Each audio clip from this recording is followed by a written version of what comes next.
ஆதியாகமம் 39 அதிகாரத்திலே 21வது வசனம். கர்த்தரோ யோசேப்போடே இருந்து அவன் மேல் கிருபை வைத்து சிறைச்சாலை தலைவனுடைய தயவு அவனுக்கு கிடைக்கும்படி செய்தார்.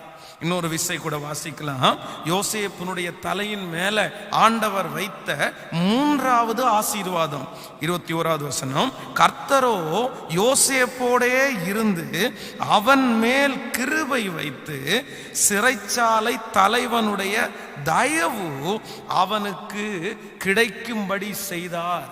ஆண்டவருடைய பிள்ளைகளே, 3வதாக ஆண்டவருடைய சமூகத்திலே நான் இந்த யோசேப்பிற்கு ஆண்டவர் கொடுத்த இந்த 3வது ஆசீர்வாதத்தை நான் தியானிக்கும் போது ஆண்டவர் என்னுடைய இருதயத்தில் பேசின ஒரு வார்த்தை, இந்த யோசேப்புக்கு எல்லாருடைய கண்களிலையும் அவனுக்கு ஆண்டவர் தயவை கட்டளையிட்டார். இப்பொழுது ஒரு பெரிய பிரச்சனையினால தான் இந்த சிறைச்சாலைக்குள்ள அவன் தள்ளப்படுகிறான். சாதாரணமான காரியம் அல்ல. அந்த தேசத்திலே இருக்கிறதுலே ஒரு மிக முக்கியமான நபர் தான் இந்த போத்திபார். அநேக ஜனங்களுக்கு அவர் அதிகாரியா இருந்தவர். நிறைய வேலைக்காரர்கள் அவர்கள் இருந்தார்கள். ஆனா அந்த வீட்டுல இவன் யாரும் செய்யக்கூடாத ஒரு தவறை செஞ்சதாக இவன் மேல் இப்பொழுது பழி சாட்டப்பட்டு, அப்படின்னா தன்னுடைய சொந்த எஜமானனுடைய மனைவியையே இவன் தப்பா நடக்கிறதுக்கு முயற்சி எடுத்தான் அப்படின்ற ஒரு பேர் தான் இவன் பேரிலே சூட்டப்பட்டு இப்பொழுது சிறைச்சாலைக்குள்ளே போடப்படுகிறான். உண்மையாகவே பொதுவாக இந்த சிறைச்சாலைக்குள்ள போயிட்டோம் அப்படின்னா, பொதுவாக பாஸ்டம்மா ஒவ்வொரு மாதமும் சிறைச்சாலை ஊழியத்தில் அவன் போறாங்க. அப்போ அந்த ஊழியத்திற்கு போகும்போது அவங்க சொல்லுவாங்க, இந்த பசங்க ஒருத்தருக்கு ஒருத்தர் சொல்லுவாங்களாமா. சொல்லும் போது இவங்களை பார்த்து சொல்லுவாங்க, அக்கா அவன் என்ன பண்ணிட்டு வந்திருக்கான் தெரியுமா, இவன் என்ன பண்ணிட்டு வந்திருக்கான் தெரியுமா, அப்படி ஒருத்தனுடைய தவறுகளை ஒருத்தர் மாத்தி மாத்தி சொல்லிட்டே இருப்பாங்களாமா. இவன் யார் தெரியுமா, பெரிய ஆளுக்கா, அவன் பண்ணதெல்லாம் உனக்கு தெரியாது அப்படின்னு சொல்லுவாங்களாம். அப்போ நான் நம்புறேன், இந்த சிறைச்சாலைக்குள்ளே இவன் போகும்போது அங்க இருக்கிற எல்லாருமே அவனை ரொம்ப தவறானவனாய் சித்தரித்திருப்பார்கள். இவன் செய்யல அப்படின்றது ஆண்டவருக்கு மட்டும்தான் தெரியுமே தவிர அங்க இருக்கிற யாருக்குமே தெரியாது, யாருக்குமே தெரியாது. அப்போ அவ்வளோ பெரிய ஒரு பிரச்சனைக்குள்ளே போகிறான். சிறைச்சாலை தலைவன் நினைச்சிருப்பான், வாடா வா, போயும் எஜமானுடைய வீட்டிலேயே நீ கை வச்சிட்டல்ல, எஜமானனுடைய மனைவின் மேலே கை வைக்க போயிட்டல்ல, என்னடா அப்படி பண்ணிட்டு இருக்கிற. எவ்வளோ ஒரு சூழ்நிலை வந்திருக்கணும். ஆனால் நம்முடைய பரிசுத்த வேதாகமும் மிக அழகாய் சொல்லுகிறது, ஆண்டவர் என்ன பண்ணாரம்மா, அந்த சிறைச்சாலை தலைவனுடைய கண்களில் யோசேப்புக்கு தயவை கட்டளையிட்டார். அது மட்டும் இல்ல, யோசேப்புக்கு நீங்க 39ஆம் அதிகாரத்தில் 4வது வசனத்தை வாசிக்கும் போது, கர்த்தர் அவனோடு இருக்கிறார் என்றும் அவன் செய்கிற யாவற்றையும் கர்த்தர் வாய்க்க பண்ணுகிறார் என்றும் அவன் எஜமானன் கண்டு யோசேப்பினிடத்தில் தயவு வைத்து அவனை தனக்கு ஊழியக்காரனும் தன் வீட்டிற்கு விசாரணைக்காரனுமாக்கி தனக்கு உண்டான யாவற்றையும் அவன் கையிலே ஒப்புவித்தான். சோ யோசேப்புக்கு இங்க மட்டும் கிடையாது, எங்கேயும் தயவு கிடைச்சிச்சு அப்படின்னா அவனுடைய எஜமானன் இந்த போத்திபாருடைய வீட்டிலையும் அவனுக்கு தயவு கிடைச்சிருச்சு. அவன் உள்ள போகும்போது ஆண்டவருடைய தயவு அவன் மேல இருக்கிறதுனால அந்த போத்திபாருடைய தயவு அவனுக்கு கிடைத்தது. இன்னும் நீங்கள் சொல்ல போனால் யோசேப்பினுடைய தகப்பனாரை யாக்கோபை எடுத்து பார்த்தீங்கன்னா, யாக்கோபுக்கு அத்தனை பிள்ளைகள் இருந்த போதிலும் ஆனா யோசேப்பின் பேரில் அவனுக்கு ஒரு பெரிய தயவு உண்டாயிருச்சு. யோசேப்புக்கு பல வர்ண அங்கியை போட்டு அழகு பார்த்தானாமா. அப்போ அத்தனை பிள்ளைகள் இருந்த போதுல அவனுக்கு மேல ஒரு பெரிய கரிசனம் உண்டாயிருச்சு. அது மட்டுமல்ல, நீங்கள் எகிப்தினுடைய ராஜா, அதான் எகிப்து நாட்டிற்கே ராஜாவாய் இருக்கிற அந்த தலைவனுடைய வீட்டிற்கு இப்ப போறான். இப்ப பார்வோனுக்கு முன்பாக நிற்கிறான். நீங்க வாசித்து பார்க்கும்போது வேதம் சொல்லுகிறது, பார்வோனுடைய கண்களிலையும் இந்த யோசேப்புக்கு தயவு கிடைத்தது. அப்ப நான் நம்புறேன், யோசேப்புனுடைய தலை மேல இருந்த 3வது ஆசீர்வாதம் என்ன அப்படின்னா, அவன் போற இடத்துல எல்லாம் அவனுக்கு தயவு கிடைச்சிருச்சு. அப்போ இன்றைக்கு இந்த ஜெபத்துல இருக்கிற உங்களுடைய வாழ்க்கையில நான் நம்புறேன், அந்த யோசேப்பினுடைய ஆசீர்வாதம் உங்க தலை மேல இருக்க போது. அது என்ன ஆசீர்வாதம் தெரியுமா? அநேக இடங்களில் அநேகருடைய கண்களில் ஆண்டவர் உங்களுக்கு ஒரு தயவை கட்டளையிட போகிறார்.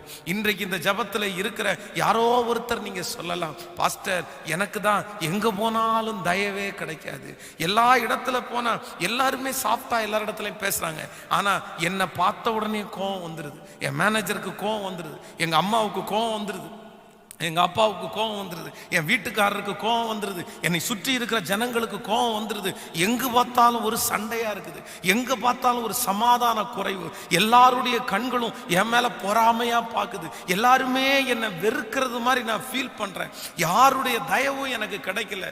அப்போ நான் இன்றைக்கு நம்புகிறேன், ஒருவேளை இன்றைக்கு அவர்கள் உங்களை வெறுக்கிறது போல இருக்கலாம், ஆனா ஆண்டவர் வெகு சீக்கிரத்துல யோசேப்புனுடைய அந்த ஆசீர்வாதத்தை உங்க தலை மேல வைப்பார். அன்றைக்கு உங்களை சுற்றி இருக்கிற எல்லாருடைய தயவையும் ஆண்டவர் உங்கள் மேல் திரும்ப பண்ணுவார். உங்களுக்கு ஆண்டவருடைய தயவு கண்டிப்பாக கிடைக்கும் என்று நான் ஆண்டவருக்குள்ள விசுவாசிக்கிறேன். நீங்கள் லூக்கா எழுதின சுவிசேஷம் 2ஆம் அதிகாரத்திலே 52வது வசனத்தை வாசிப்பீர்களே ஆனால் வேதம் சொல்லுகிறது, நம்முடைய அருள்நாதர் இயேசு கிறிஸ்து மனித தயவும் அவருக்கு கிடைத்ததாம். தேவ தயவும் மனித தயவிலையும் அவர் விருத்தி அடைந்தார். சோ ஒரு மனுஷனுடைய வாழ்க்கையில, உங்க வாழ்க்கையிலும் என் வாழ்க்கையிலும் மிக அவசியமானது என்ன தெரியுமா? மனுஷ தயவும் அவசியம், தேவ தயவும் அவசியம், ரொம்ப அவசியம். ஆனா சிலர் என்ன நினைப்பாங்க அப்படின்னா, எனக்கு கடவுள் தயவு மட்டும் கிடைச்சா போதும்பா, மனுஷ தயவு எதுவுமே கிடைக்க வேண்டாம், மனுஷன் யாருமே என் மேல தயவு பாராட்ட வேண்டிய அவசியம் இல்லை. இல்லை இல்லை இல்லை, கர்த்தருடைய தயவு உங்களோட இருக்கிறதுனுடைய, மனுஷனுடைய தயவு உங்களுக்கு கிடைச்சாதான் கர்த்தருடைய தயவு உங்க மேல இருக்குதுன்னு அர்த்தம். ஆமா, கர்த்தருடைய தயவும் கிடைக்கும் போது மனித தயவு கிடைக்கிறது. அப்போ தேவனுடைய பிள்ளைகள் இன்னைக்கு நிறைய பேரை நான் சில நேரத்தில் பார்ப்பேன், எனக்கு யாருடைய தயவும் எனக்கு தேவையில்லை, இப்படி சொல்லுவாங்க, இதே வார்த்தையை சொல்லுவாங்க, எனக்கு யாருடைய தயவும் தேவையில்லை, யாரும் என் மேல இரக்கம் பாராட்ட வேண்டிய அவசியம் இல்லை, யாரும் என்கிட்ட பேச வேண்டிய அவசியம் இல்லை, நான் இருந்துக்குவேன். தேவனுடைய பிள்ளைகளே, கண்டிப்பாக நான் சொல்றேன், இது தவறான ஒன்று. உங்க எல்லாரும் இன்றைக்கு நீங்கள் எத்தனை பேர் ஆசைப்படுறீங்கன்னு தெரியாது, நீங்க இந்த யோசேப்புனுடைய ஆசீர்வாதம் உங்களுக்கு வேணும்னா தயவு செய்து ஆண்டவருடைய சமூகத்துல நீங்க ஜெபம் பண்ணுங்க. ஆண்டவரே, எனக்கு மனுஷனுடைய தயவு எனக்கு வேண்டும் ஆண்டவரேன்னு ஜெபம் பண்ணுங்க. அதான் நான் சொல்லியிருக்கிறேன், என்னுடைய ஜெப குறிப்பிலே ஒரு மிக முக்கியமான ஜெப குறிப்பு என்ன அப்படின்னா, ஆண்டவரே எல்லாருக்கும் என்னை பிடிக்கிறதற்கு ஒரு முகத்தை எனக்கு தாங்க ஆண்டவரே, எல்லாருக்கும் பிடிக்கிறது மாதிரி ஒரு ஊழியத்தை நான் செய்யணும்ப்பா, நான் மனுஷங்களுக்கு பிடிக்கிறவனா முதல்ல இருக்கணும் அப்படின்னு நான் ஜெபம் பண்ணியிருக்கிறேன். மனுஷங்களுக்கு நம்ம ஒரு சில வேளைகளில் நம்மை பிடிக்காதவர்கள் இருப்பார்கள், இல்லைன்னு சொல்லல. 1000 பேர் நம்மளை பிடிக்கும் போது ஒரு 10 பேர் நம்மளை பிடிக்காதவங்க கண்டிப்பா இருந்துதான் ஆவாங்க. சில பொறாமைகள், சில காரியங்கள் அவர்களுக்கு இருக்கும், அதனால சிலர் நம்ம பேசுறது அவங்களுக்கு பிடிக்காது, அந்த கேரக்டர்ஸ் பிடிக்காது. 10 பேர் இருக்கிறது தப்பு இல்லை, ஆனா 1000 பேருக்கும் நம்ம பிடிக்காதவங்களா மாறிடக்கூடாது. ஒரு மனிதனோட தேவன் இருக்கும் போது அந்த மனுஷனுக்கு கிடைக்கிற மிகப்பெரிய ஆசீர்வாதம் என்ன அப்படின்னா, மனுஷனுடைய தயவு உங்களுக்கு கிடைச்சிடும். உங்களோட கர்த்தர் இருக்கிறதுக்கு அடையாளமே மனுஷ தயவு உங்களுக்கு கிடைக்கிறது தான். நீங்கள் வேதத்துல எஸ்தர் ராஜாத்தியை குறித்து வேதத்துல வாசிக்கிறோம். எஸ்தர் ராஜாத்திக்கு அந்த ராஜாவினுடைய கண்கள்ல தயவு கிடைச்சிருச்சு. ராஜாவினுடைய கண்கள்ல தயவு கிடைக்கும் போது வேதம் என்ன சொல்லுது தெரியுமா?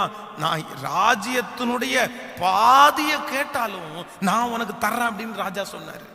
அப்போ சில நேரங்களிலே மனிதனுடைய தயவு, இன்னும் அதிகாரிகளுடைய தயவு உங்களுக்கு கிடைக்கும் போது நிறைய ஆசீர்வாதங்கள் உங்களுக்கு கிடைக்கும். ஸோ இன்னைக்கு எல்லாருமே ஆசைப்படுங்க. எதுக்கு ஆசைப்படுங்கன்னா, மனித தயவு எனக்கு வேண்டும் என்று ஆண்டவருடைய பிள்ளைகள் ஆசைப்படுங்க. நான் ஒரு சாட்சியை உங்களுக்கு சொல்லணும், கண்டிப்பாக இந்த சாட்சியை சொல்லணும். ஒரு விஷயம் ஒரு பொருளை நான் வாங்க வேண்டிய ஒரு சூழ்நிலை எனக்கு உண்டானது. அப்போது அந்த பொருளை வாங்குவதற்காக நான் போய் அந்த பொருள் இருக்கிற ஒரு நபரிடத்துல விசாரித்தேன்.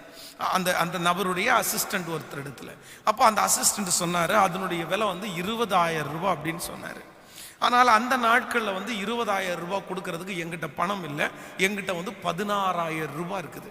ஆனால் அந்த பொருள் 20,000 ரூபாய். உடனே நான் அவரிடத்துல கேட்டேன், இந்த பொருளை வந்து அவர் குறைச்சி கொடுத்தா எவ்வளோ வரைக்கும் குறைச்சி கொடுப்பாரு அப்படின்னு கேட்டேன். உடனே அவர் சொன்ன ஒரு 1000 ரூபாய் குறைச்சி 19,000 ரூபாய்க்கு கொடுப்பாரு, வேணா நீங்கள் வாங்கிக்கலாம் அப்படின்னு. நான் உடனே சரி அவங்க நம்பர் கொடுங்க, நான் ஒரு பேசுகிறேன் அப்படின்னு. அந்த நம்பர் கொடுக்கறதுக்கு முன்பாக நான் ஒரு ஜெபம் பண்ணேன்.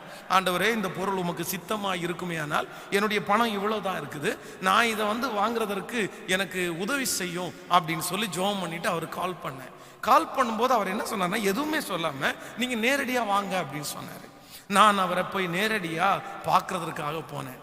பார்க்கறதுக்காக போகும்போது அவரிடத்துல பேசிட்டு இருந்தேன். அவர் சொன்னார், இந்த பொருளுடைய விலை 20,000 ரூபாய் அப்படின்னு சொன்னார். நான் சொன்னேன், சார் வந்து கண்டிப்பாக அவங்க சொன்னாங்க 20,000 அவங்க சொன்னாங்க, ஆனால் வந்து என்னை பொறுத்த அளவில் எனக்கு இப்போ இருக்கிறதுல 16,000 ரூபாய் தான் கொடுக்க முடியும், அவ்வளோதான் என்னுடைய கையில் இருக்கிறது, நான் கடன் எல்லாம் வாங்க முடியாது அப்படின்னு அவரிடத்துல சொல்கிறேன்.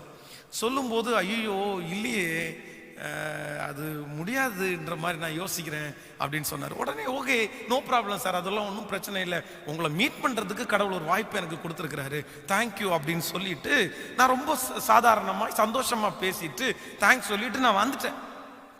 நான் வந்ததற்கு பிறகு அந்த மீடியேட்டராக இருந்த அந்த அவர் நபர் கூப்பிட்டு அவர் பேசுறாரு. என்ன சார் பேசினார்? இல்லை, நான் இந்த மாதிரி ரேட்டு கேட்டேன், அவங்க வந்து இப்போதைக்கு முடியாதுன்னு சொன்னாங்க, ஓகே சொல்லிட்டு வந்தேன் அப்படின்னு.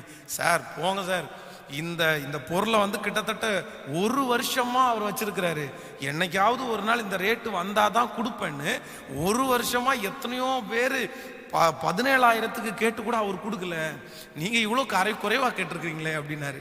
நான் ஒன்றும் சொல்லலை, அப்படியே விட்டுட்டேன். அடுத்த நாள் அவரிடத்துல இருந்து ஒரு கால் வந்துருச்சு, நீங்க நேரடியாக வாங்க அப்படின்னு சொன்னாரு. போனேன். போகும்போது அவர் ஒரே ஒரு வார்த்தை சொன்னாரு, என்னமோ தெரில உங்களை பிடிச்சிருச்சு, நீங்க வந்து இதை 16,000க்கு வச்சுக்கங்க அப்படின்னாரு. எனக்கு ரொம்ப ஆச்சரியமா இருந்துச்சு. அந்த இடத்துல மிகவும் ஆண்டவருக்கு நன்றி சொன்னேன். ஆண்டவருடைய பிள்ளைகளே, சில நேரத்தில் நம்முடைய வாழ்க்கையில இருக்கிற மனித தயவு நமக்கு பெரிய பெரிய ஆசீர்வாதங்களை கொண்டு வரும். அது ஆண்டவர் நம்ம கூட இருக்கிறதுனால தான் அப்படிப்பட்ட மனிதர்களுடைய கண்களில் ஆண்டவர் தயவு கிடைக்க பண்ணுகிறார். சோ மிக அவசியமான ஒன்று என்ன தெரியுமா? மனுஷனுடைய தயவிற்காய் ஆண்டவருடைய பிள்ளைங்க கண்டிப்பாக ஜெபிக்கணும். எல்லாரும் அப்படி ஒரு நிமிஷம் அப்படியே கைகளை மேல உயர்த்தி ஆண்டவரிடத்துல சொல்லுங்க, ஆண்டவரே எனக்கு உங்க தயவு முக்கியம்ப்பா, அதே போல எனக்கு மனுஷ தயவையும் நீங்க தரணும்னு கேளுங்க, நான் அதுக்கு ஆசைப்படுறேன்ப்பா. என்னை பார்த்தாலே நிறைய பேருக்கு பிடிக்கல, என்னை பார்த்தாலே எரிச்சலா பார்க்கறாங்க, பொறாமையா பார்க்கறாங்க, என்னை சுற்றி ஒரே பிரச்சனை, என்னை சுற்றி எதிரிகள் சூழ்ந்திருக்கிறாங்க. ஆனா இன்றைக்கு காலை வேளையில யோசேப்பினுடைய தலை மேல வச்ச அந்த ஆசீர்வாதம் எனக்கு வேண்டும், மனிதனுடைய தயவு எனக்கு தாரும் ஆண்டவரே எனக்கு கேளுங்க, தாரும் ஆண்டவரே, தாரும் ஆண்டவரே. ஹல்லேலூயா, ஹல்லேலூயா.